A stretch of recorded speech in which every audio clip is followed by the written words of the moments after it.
Hello and welcome back to the channel. Thanks for tuning in again. Now today, I want to take you back in history. Back to 2010 and the very start of the Mattel WWE Action figure line. I want to take you back to number 1 in my action figure series. Now, before we do that, we have to fast forward to 2022 and have a look at what do we have today. Wrestling figure collecting has been bigger than ever. Mattel is the longest ever action figure line out there. Longer than Hasbro, longer than Jakks, and they've been there for quite some time. There's been hundreds and hundreds of characters. There's thousands and thousands of figures. We saw AEW starting out years ago, and by now the Unrivaled and the Unmatched series has been there for years. So collecting figures has become bigger and bigger, and maybe it's bigger than ever nowadays. Isn't it great? They scale the figures, they put them all in one size, and you kind of really, evaluate your figure collection in a way that you had never had a chance to.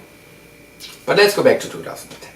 So back then, I was a Jakks figure collector. I had 600-700 figures roughly in my collection, and I was really proud of what I had.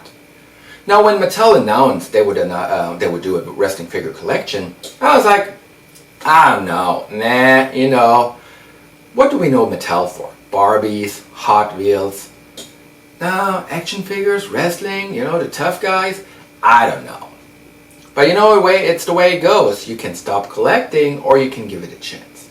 So, living back in Austria, I lived back in Austria back then, I said I want to give it a chance. So I ordered myself 2 figures out of a wrestling figure shop in England, in the UK. And those 2 figures is the ones I want to take a look at with you today. Why did I decide on those 2? I'm not sure. Are both of those successful in the line? Oh yes, you can imagine they are. Both of them actually have lots and lots of figures. I have lots and lots of figures on those 2. So here's what I want to look at with you today at the first 2 figures in my WWE action figure collection. So here we go. Number 1, Batista. Wrestlemania Heritage Series 1 in the basic line, the Animal Batista. Now why did I decide on this figure? I really don't know. I really can't tell anymore. And I keep thinking of as I do this video. I'm sure I just, decided on the figures. He was a main event guy. He was one of the top players at the time. Now let's have a look at Batista. So as you can see here, really solid figure.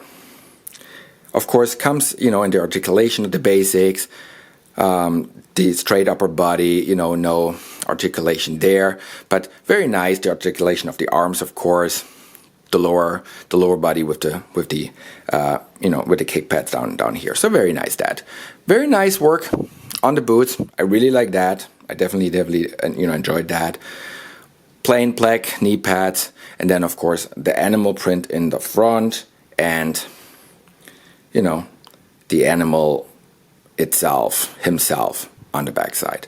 Very nice work on the tattoo, really have to say. Nice and colorful. That's something, from the first spot where I was so much more impressed than with anything that, Jakks has probably ever given us. We see the tattoo on one side of his arm, and we see the little tattoos on the other side of the arm. Now as for the hat, probably when moving, over here to the US, the hat got a little color itch there, so I have to repair that at some time, find a, color, how to fix it up a little bit. Very nice, very solid head scan. I'll see if I can, zoom this in a little bit to just show you what he got. Now Mattel obviously has released a lot of Batistas. I mentioned that a little earlier. Very, very good figures, but even for Basic Series 1, 2010, that is an amazing figure. Now as for the second one, we're looking at Basic Series 1, The Undertaker. Now, you see that this one comes in a rope, which he actually didn't as a figure. I got this rope, a couple of years after I got this figure. I just thought it fits it really, really well, and it kind of goes well with the figure. So to look at the basic figure, we have to get this out a little bit and see what he has there. So, and there we go, The Undertaker. And The Undertaker, of course, if you want to have a first figure, if you want to start something, The Undertaker, you can't do something wrong with him. Great head scan for The Undertaker. The long hair, you know, in the back, obviously. A lot of details on the tattoos. I really like that. Both from the arm, you know, from the upper body. The arms on the second side. Still a little bit of color here and there. Nope, no color. What am I doing there? I know I saw color. There's a color on his arm. A little color here and there. All right.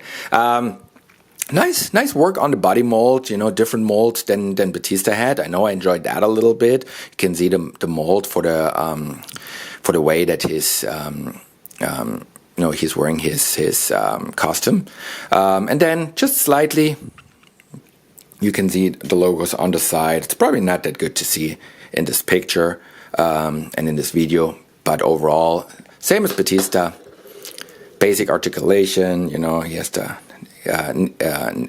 kick pads down there, upper body articulation, and the arms where you can do just a lot with.